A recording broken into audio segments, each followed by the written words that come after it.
والذين يقولون ربنا هب لنا من أزواجنا وذرياتنا قرة أعين وجعلنا للمتقين إماما। আল্লাহ, আমি চাইলেই তো আমার ছেলে মুত্তাকি আলেম হবে না।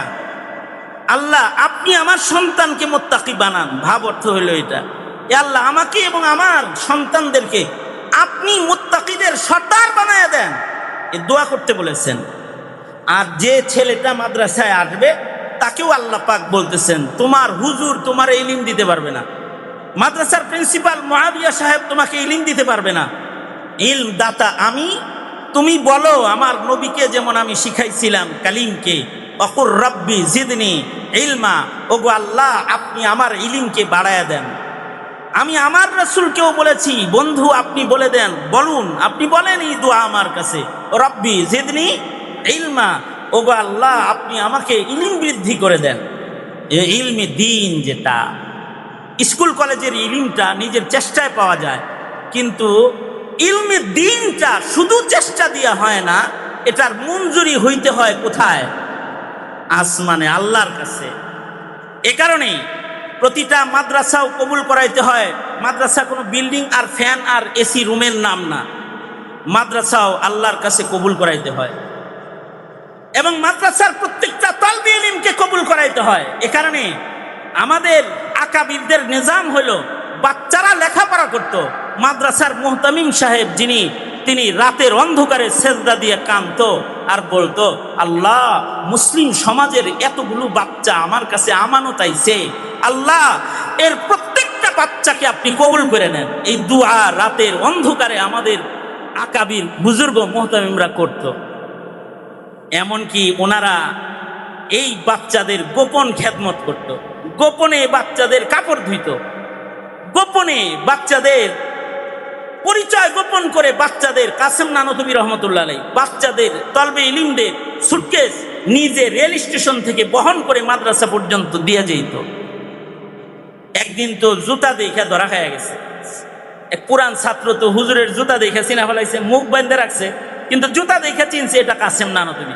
ধৈরা বলে, আপনি কি আমার হুজুরের জুতা চোর নাকি আপনি হুজুর? তো মুখ খুইলা বলে, আমি তোমার হুজুর। কোথায় আপনি হুজুর? উস্তাদ জি, আপনি এগুলো বহন করতেছেন?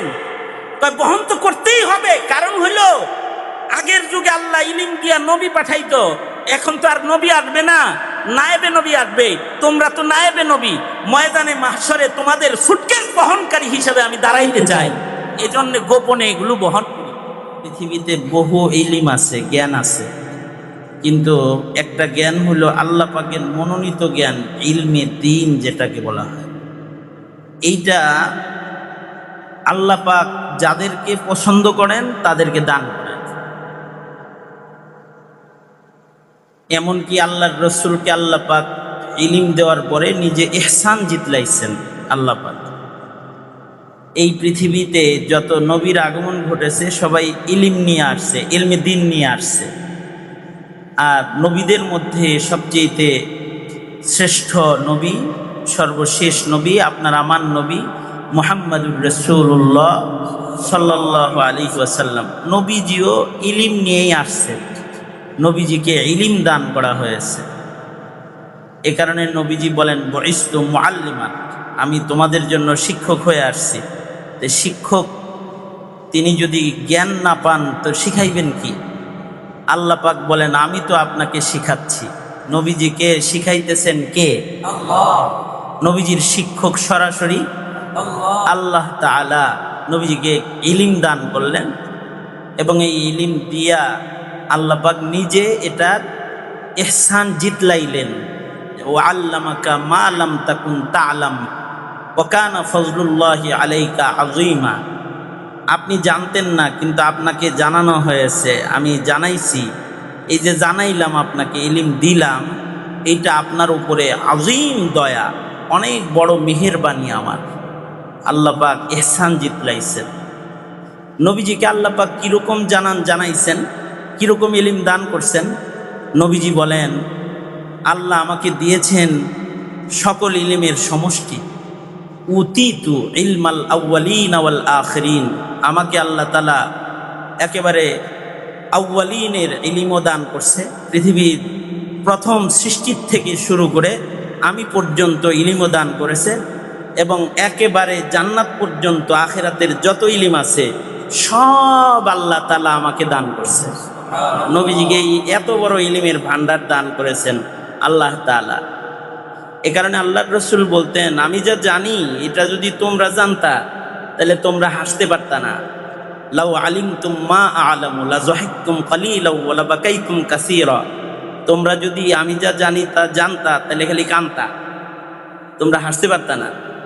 তো এই যে ইলম আল্লাহ পাকের হাবিবকে দান করেছেন, এটা যেমন দয়া, কিয়ামত পর্যন্ত মুসলমান নামে মুসলমান অনেক জন্ম হবে, কিন্তু মুসলমানিকে জেনে বুঝে আমল করে জান্নাতে যাওয়ার উপযুক্ত মুসলমান আল্লাহর দয়া ছাড়া এটা জমিনে সম্ভব হবে না।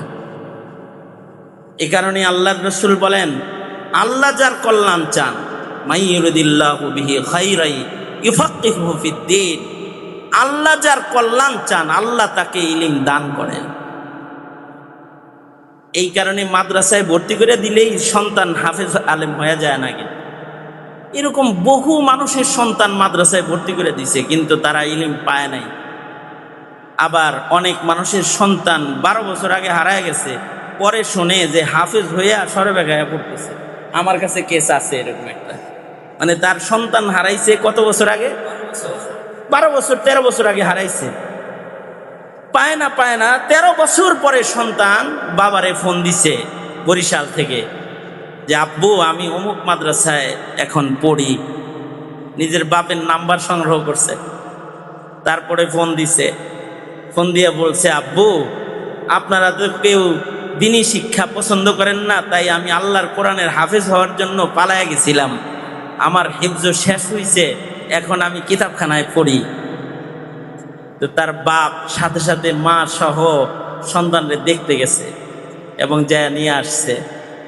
এরপরে বাবা নিজে নেককার হয়ে গেছে, বাবা নিজে দাড়ি রেখে ফেলেছে, মা পর্দা করা শুরু করে ফেলেছে, এবং ওই ছেলের উসিলায় তাদের খান ও দানের ভেতরে অনেকে তাদের সন্তানকে মাদ্রাসায় ভর্তি করে দিচ্ছে।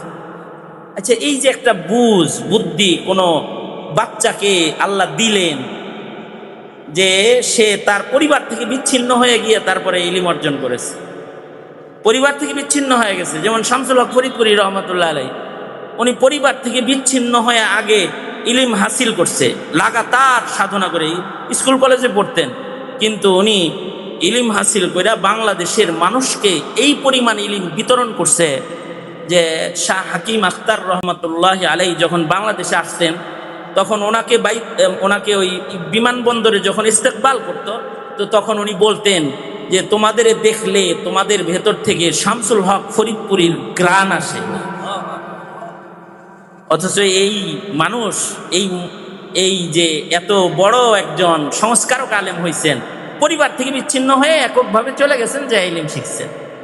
এই কারণেই আল্লাহর প্রিয় বান্দাদেরকে আল্লাহ একটা দায়িত্ব দিচ্ছেন, দোয়ার দায়িত্ব। সুতরাং এই যে এই নির্বাচনটা, চয়নটা, এই যে বাছনিটা আল্লাহ আমাদের দিয়া এই ইলমের কাজে নিজেদেরকে লাগাইছে। ইলমে দিন হইল সত্যিকারের পরশ পাথর। কিংবদন্তি একটা প্রবাদ আছে যে পরশ পাথরের সাথে ছোঁয়া লাগলে নাকি লোহা সোনা হয়ে যায়। এটা একটা প্রবাদ, একটা কিংবদন্তি। আসলে পরশ পাথর হইল ইলমে দিন। ইলমে দিনের ছোঁয়া যার ভিতরে লাগে সে আসলে সোনার মানুষ হয়ে যায়। এটা তবলিগে যায় ছোঁয়া লাগলেও মদখোর তাহাজ্জুদ গুজার হয়ে যায়। এটা যদি হক্কানি পীর বুজুর্গের কাছে যায় ছোঁয়া লাগে, তো পীর বুজুর্গের সান্নিধ্যে এটা ইলমের ছোঁয়া পাইলে এইটা তখন ইশরাক আওয়াবিনের হিফাজতকারী হয়ে যায়। আর এই ইলমে দ্বীনের ছোঁয়া যদি মাদ্রাসায় যায়, একাডেমিক ভাবে কোনো আলেম যদি কেউ হয়ে যায়, তাইলে সে জাতির শ্রেষ্ঠ সন্তান হয়ে যায়। কারণ আবেদের মাথাও নত হয়, আলেমের মাথা আল্লাহ ছাড়া আর কারোর কাছে নত হয় না, কারোর কাছে কখনো নত হয়। এ কারণে নিজের ঘরে নিজের আওলাদদের মধ্যে শুধু মুত্তাকি না, মুত্তাকিনা ইমামা ওয়া জাআলনা লিল মুত্তাকিনা ইমামা। মুত্তাকি যারা হবে তাদের লিডার আমাকে আল্লাহ আপনি দান করেন। এইটা হবে একজন অভিভাবক হিসেবে, খায়ের খাহ হিসেবে আমাদের সকলের দোয়া। সুতরাং আমরা সবাই দোয়া করি এই প্রতিষ্ঠানটাকে আল্লাহ কবুল করে নেক, আমিন বলি। আর মুআবিয়া ভাইকে ইখলাসের সাথে সহযোগিতা করব, কারণ ইলম ছাড়া এই জাতির ইমানি ভাগ্য সংরক্ষণ করা সম্ভব না। ইমানদার হিসাবে জন্ম নেয়, শুধু ইলমের কারণে নাস্তিক হয়, কাদিয়ানি হয়, মুরতাদ হয়, আহলে কোরআন হয়, তারা হিজবুত তাওহীদ হয়, মওদুদিবাদের বিশ্বাসী হয়, তারা ভ্রান্ত দলের অনুসারী হয়, তারা আহলে কোরআন হয়, তারা বিদআতি হয়, তারা মাসলাক শূন্য এবং হেদায়েত শূন্য পথের পথিক হয়ে যায় শুধু ইলমের অভাবে। সুতরাং আল্লাহ পাক আমাদের সন্তানদেরকে সহি ইলম দান করুন, আমিন বলেন। এবং এই মাদ্রাসাকে আল্লাহ পাক কবুল মঞ্জুর করুন হর কিসমের গুমরাহি থেকে। এই জরিপ আমাদের এক মুরব্বী বলছিলেন সেদিনকার কথা, যে এক একটা করে মুহররম আসে আর আমাদের সন্তানদের কমপক্ষে 5% শিয়া হয়। শিয়া হয় কেমনি? তারা শিয়া মতবাদের যে সকল আনুষ্ঠানিক যে একটা বিপ্লব চলতে থাকে, আনুষ্ঠানিক একটা নীল নকশা, এটারে বিপ্লব বলে না, এটারে কি বলে, নীল নকশা যেটা চলতে থাকে, মুসলমানের সন্তানরা এই নীল নকশায় পাড়া দেয়। এর সংখ্যাও একেবারে কম না যারা শুধু মুহররম মাসে গুমরা হয়। ওরা কালো কালো পতাকা পরে ইয়া হাসান ইয়া হুসাইন ইয়া আলী মিছিল করে টাকার জন্য অথবা হালুয়ার জন্য, অথবা না বুঝের কারণে, বুঝে না এই কারণেই তারা ওই পন্থী হয়ে যায়। এই রকম ইউনিভার্সিটি থেকে কিছু ছেলে নাস্তিক হয়ে যায়, স্কুল থেকে কিছু ছেলে ভ্রান্ত হয়ে যায়, কলেজ জিন্দিগিতে গিয়ে কিছু ছেলে খ্রিস্টানদের মতাদর্শকে পছন্দ করা শুরু করে দেয়। কিছু ছেলে ওরা ধর্মহীন ধর্ম নিরপেক্ষতায় বিশ্বাসী হয়ে যায়। কিছু ছেলে এইভাবে করে একেবারে ধর্মের দুশ্মনে পরিণত হয়ে যায়, নবীর দুশ্মনে পরিণত হয়ে যায়। এই যে ক্ষতিগুলো আমাদের সন্তানের হয়, এটা একমাত্র অভাব হলো পর্যাপ্ত ইলমে দ্বীনের অভাব। এই কথাটা কি বুঝাইতে পারছি আপনাদেরকে? তাহলে ইলম তো দরকার, দিবেন কে? জোরে বলেন, দিবেন কে? আল্লাহ। আল্লাহর কাছে চাইবো ইনশাআল্লাহ বলেন। আল্লাহ পাকি মাদ্রাসাকে কবুল করুক, আমাদের সবাইকে কবুল মঞ্জুর করুক। যথাসম্ভব আপনারা এই প্রতিষ্ঠানের পাশে থেকে প্রতিষ্ঠানটা স্থায়ী জায়গায় যেন তাড়াতাড়ি চলে যেতে পারে এ বিষয়ে দৃষ্টি রাখবেন। আলহামদুলিল্লাহি রাব্বিল আলামিন, والصلاة والسلام على سيد الأنبياء والمرسلين محمد وعلى آله وأصحابه أجمعين।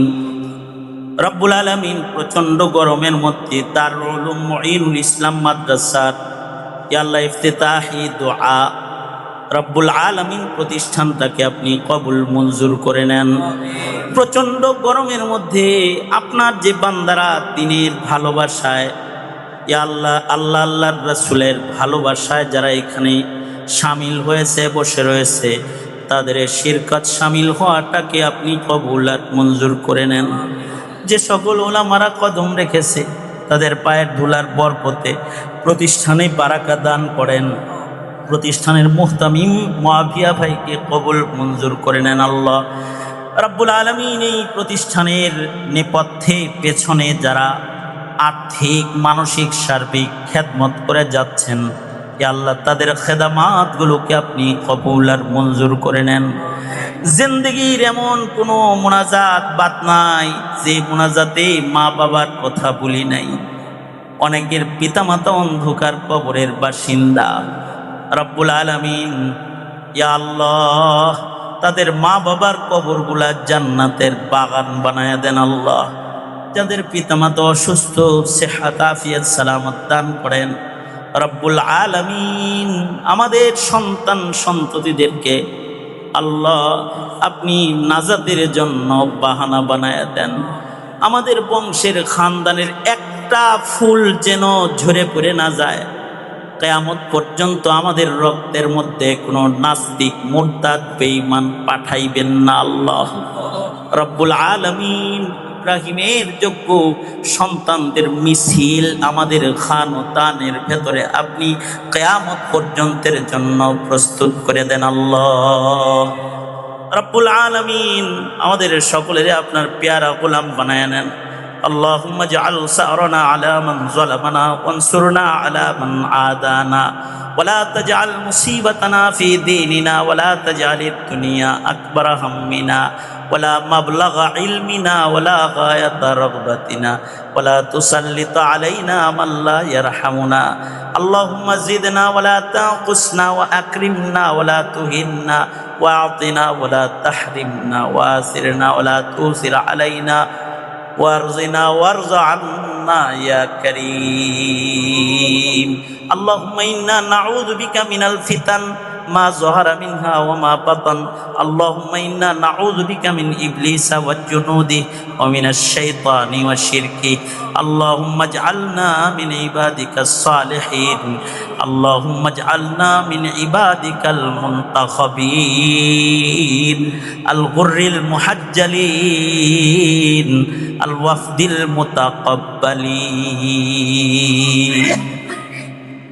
যত খায়ের কল্যাণ সব আমাদের আপনি দান করেন অকল্যাণ আর অমঙ্গল থেকে হেফাজত করেন ইয়া আল্লাহ মাদ্রাসাকে দ্রুত নিজস্ব জায়গায় মেহেরবানি করে আপনি দাঁড় করায় দেন আল্লাহ সুবহান রাব্বিকা রব্বিল ইজ্জাতি আম্মা ইয়াসিফুনা ওয়া সালামুন আলাল মুরসালিন ওয়ালহামদুলিল্লাহি রব্বিল আলামিন।